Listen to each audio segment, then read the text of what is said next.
दोस्तों, आज की जिंदगी में अगर आपको अपना जीवन खुशहाल बनाना है तो उसके लिए सिर्फ 3 नुमाइंदों की जरूरत होती है, जिसमें पहला है आपका खुद का घर, दूसरा है ढेर सारा पैसा और तीसरी चीज है जो इन दोनों से कहीं ना कहीं ज्यादा मायने रखती है, वो है इंटरनेट। पर क्या कभी सोचा है कि आज से तकरीबन 20,000 साल पहले ये सब तो नहीं था? तब लोग कैसे रहा करते थे, कैसे खुद का जीवन व्यतीत करते थे, कैसे वो खाने को ढूंढते थे? आज हम एक ऐसे कबीले के बारे में बात करने जा रहे हैं जिन्हें लोग यज्ञाल के नाम से जानते थे। ये कबीला बर्फीले पहाड़ों पर रहा करता था। सिर्फ एक ही बारी शिकार करते थे ये लोग, क्योंकि इनका शिकार इतना विशाल होता था कि उसे साल भर के खाने का गुजारा आराम से हो जाता था। इनके शिकार का नाम है ममोथ। आसान लफ्जों में कहा जाए तो जंगली हाथी, जो कि अब विलुप्त हो चुकी है, लेकिन उस जमाने में इनके झुंड काफी बड़ा था। पर इसे पकड़ने के लिए भी योद्धाओं की पूरी टोली लगती थी। पर पिछले कुछ महीनों से ये लोग इंतजार कर रहे हैं, लेकिन वो ममोथ आ ही नहीं रहा है। सभी बहुत परेशान हैं क्योंकि खाने को अब कुछ भी नहीं है। तो ये लोग अपनी बड़ी माँ, जो इनके लिए देवी समान है, उसके पास जाते हैं ये मन्नत लेकर कि आप कुछ कृपा करिए जिससे कि हम सभी को भूखे ना सोना पड़े। वो बहुत कोशिश करती हैं, लेकिन कोई भी नतीजा सामने निकल कर नहीं आता। दरअसल सभी का मानना है कि उनकी देवी माँ उन्हीं के पूर्वजों से बात करती हैं, जो सभी मुसीबतों का हल निकालते हैं, उन्हीं मुक्ति देते हैं। लेकिन इस बारी वो भी इस काम में असफल रही। तभी कुछ लोग जंगल से एक बच्ची को लेकर आते हैं जिसकी नीली आंखें थी, जो पूरे कबीले में एक लौती थी।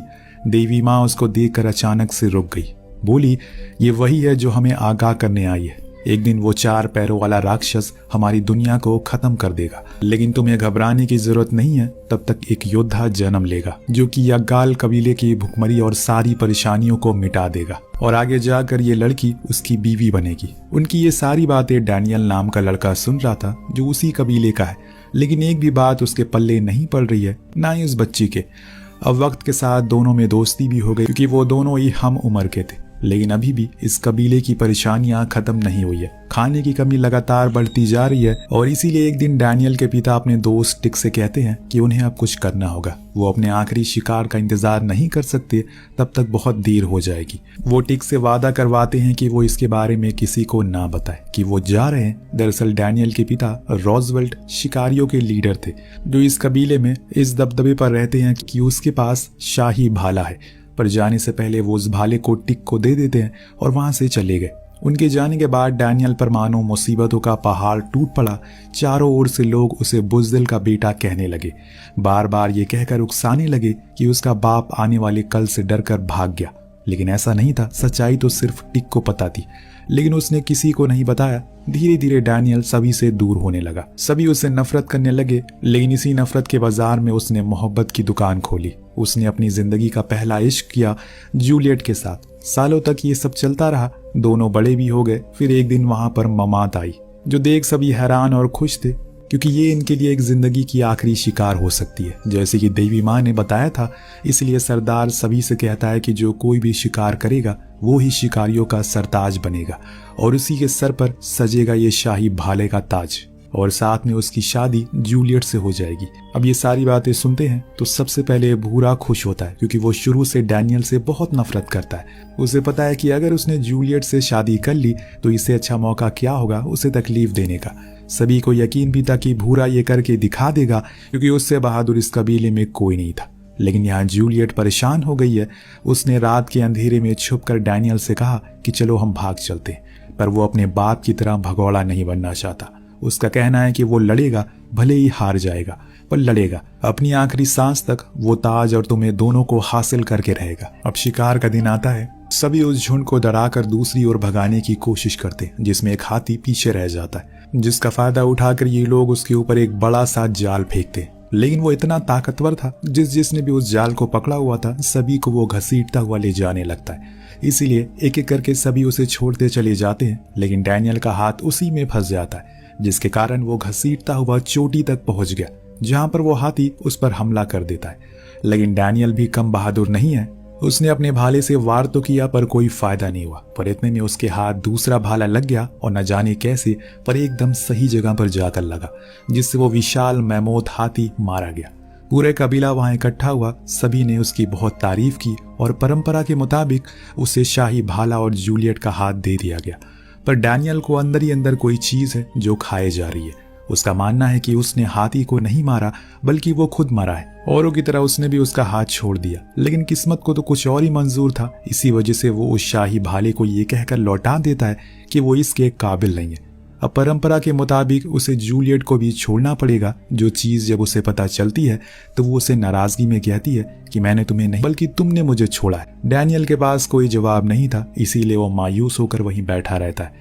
2 दिन बाद एक रात कुछ घुड़सवार आते हैं। उनके पास हथियारों का काफी सारा जमावड़ा था, जिसकी बदौलत वो पूरे कबीले को खाली करवा देते और जो भी वहां मौजूद था उसे अपने साथ ले जाते, जिसमें जूलियट भी थी।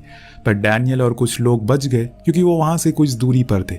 लेकिन जब वो लौट कर वापस आते हैं तो अपने कबीले को खाली ऐसी हालत में देखकर हैरान हो जाते। तब डैनियल खुद से वादा करता है कि वो किसी भी हाल में अपने लोगों को वापस लेकर जरूर आएगा। लेकिन भूर उससे कहता है कि क्या तुम पागल हो चुके हो? तुम्हें पता भी है वो लोग पहाड़ उस पार से आए हुए, तुम्हें कच्चा खा जाएंगे। तो डैनियल उसके जवाब में कहता है कि हम लोग भी तो वहीं से आए हैं। इस बीच टिक डैनियल के साथ जाने को राजी होता है और फिर कुछ और लोग जिनका सफर अब शुरू होता है। एक ऐसा सफर जो कहां जाकर खत्म होगा इन्हें खुद नहीं पता। इनके पास खोने को कुछ नहीं है, घर बार सारा सामान सब कुछ बर्बाद हो गया है, लेकिन पाने को बहुत कुछ है, जो कि है इनके लोग। बीच राह में डैनियल को जूलियट की कान की बारी मिलती है, जो उसने जानबूझकर वहां गिरा दी थी, कि उसे पता था कि डैनियल उसे ढूंढता हुआ जरूर आएगा। उधर ये घुड़सवार लोग जूलियट और कई कुछ औरतों के साथ बस सलूकी करते हैं, लेकिन वो कुछ कहती नहीं क्योंकि वो मजबूर थे, क्योंकि अगर किसी ने कुछ कहा तो वो सभी जान से मारे जाएंगे। अब कई हफ्तों की चढ़ाई के बाद और चलाई के बाद ये लोग एक जंगल में पहुंच गए, जहां पर उन शिकारियों ने इनके लोगों को बांध रखा है, जो कि इन्हें पता चल गया कि वो कहीं आसपास ही है। इसीलिए सभी रात होने का इंतजार करते हैं ताकि उन्हें फ्री कर सके।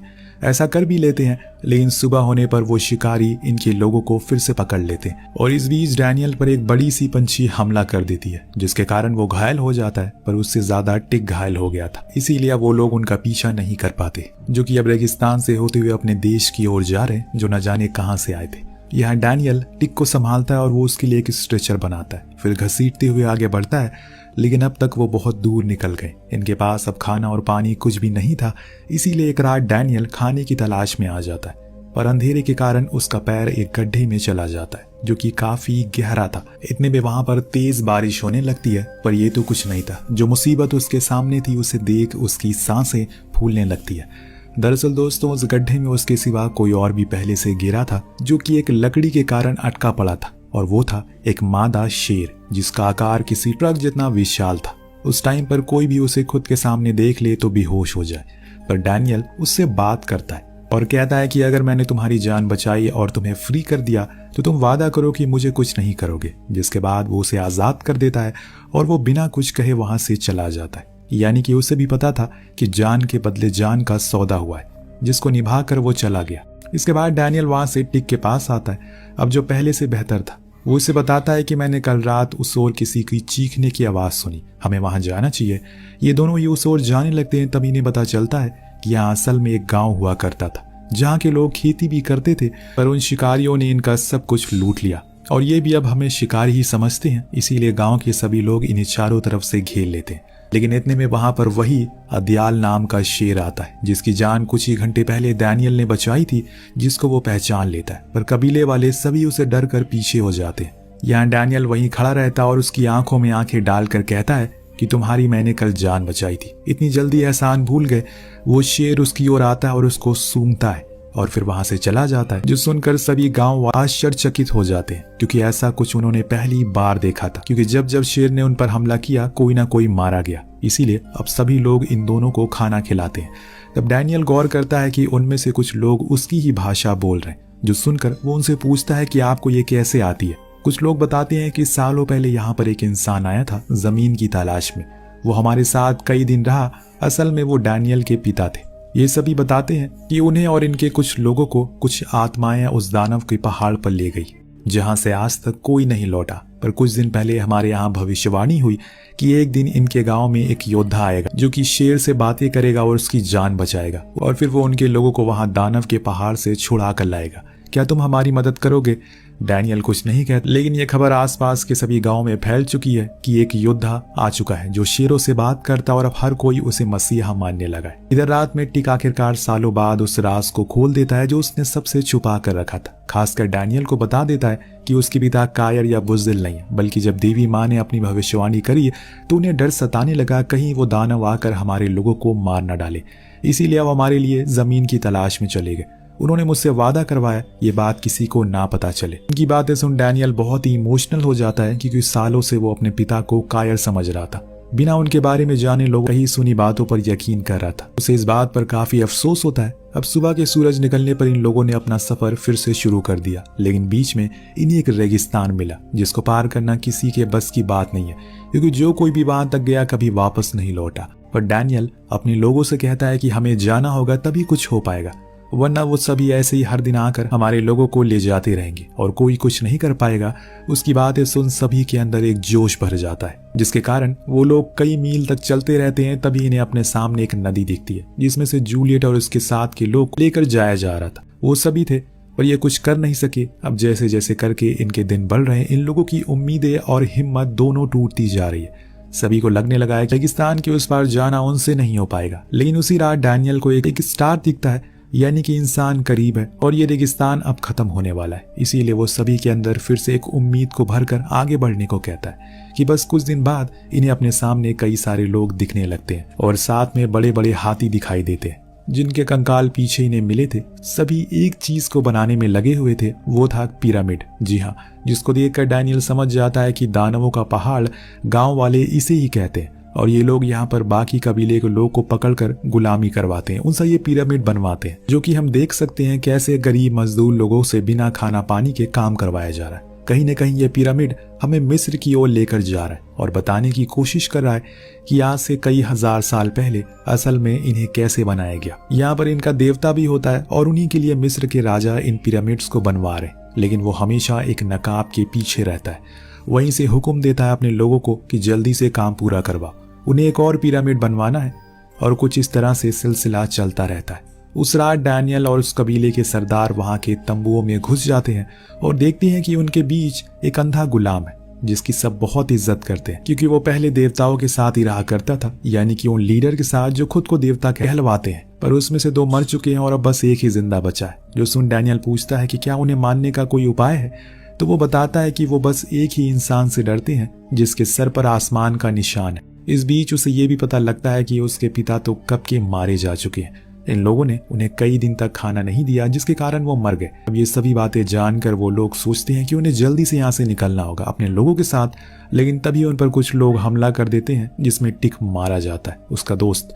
पर वो बच गया, लेकिन अब उसके अंदर अपने पिता और अपने सबसे अच्छे गुरु का बदला लेने की भूख जाग गई। इसीलिए वो अपने सभी लोगों के अंदर उस चिंगारी को आग में बदल देता है और कहता है कि हम उन्हें मार कर रहेंगे। वहीं दूसरी ओर महल में जब देवता को पता चलता है कि जूलियट के हाथों में कुछ निशान है जो कि आसमान में बने उन सितारों की लाइन से टकरार खाता है, तो वो हैरानी से उसके पास गया और उसे महल में लेकर आ गया। उसके चेहरे पर शिकंज थी, शायद ये डर का एहसास था कि अब अंत करीब है। उधर डैनियल अपने लोगों से कहता है कि हमें सुबह अपने मजदूर भाइयों के साथ मिलकर जाना है, फिर जंगल में ऐलान कर देना है। इधर देवता के लोग उसे बता देते हैं कि इसके पीछे एक शिकारी भी आया है। जो सुन वो समझ जाता है कि जरूर कुछ होने वाला है और वादे के मुताबिक अगले दिन वहां पर बगावत हो जाती है। लोगों को एक दूसरे की तकलीफ में देखकर उनका खून खौल उठता है। इतने सालों की गुलामी से वो परेशान हो चुके हैं। वो सभी अपने कामों को छोड़कर डैनियल के साथ आगे बढ़ते हैं, जिसने वहां सभी मैमौत हाथियों को भड़का दिया था। वो इधर से उधर भागने लगे और पूरे शहर को बर्बाद कर दिया और सभी सैनिकों को कुचलना शुरू कर दिया। लेकिन तभी सामने वाले ने जूलियट को लाकर उनके सामने खड़ा कर दिया और कहा कि अगर वो आगे बढ़ा तो इसकी गर्दन धड़ से अलग होगी। जो देख डैनियल सभी को रुकने को कहता है। इस बीच अंदर से बड़े देवता बाहर आते हैं, जिन्हें देख सभी उनके सामने झुक जाते हैं। उनका मिनिस्टर कहता है कि जो कोई भी इस लड़की को लेने के लिए आया है वो इसे लेकर पहाड़ों के दूसरी तरफ जा सकता है। दरअसल इन्हें भी पता है कि ये लड़की उनके लिए बहुत ही खतरनाक है, एक काल है।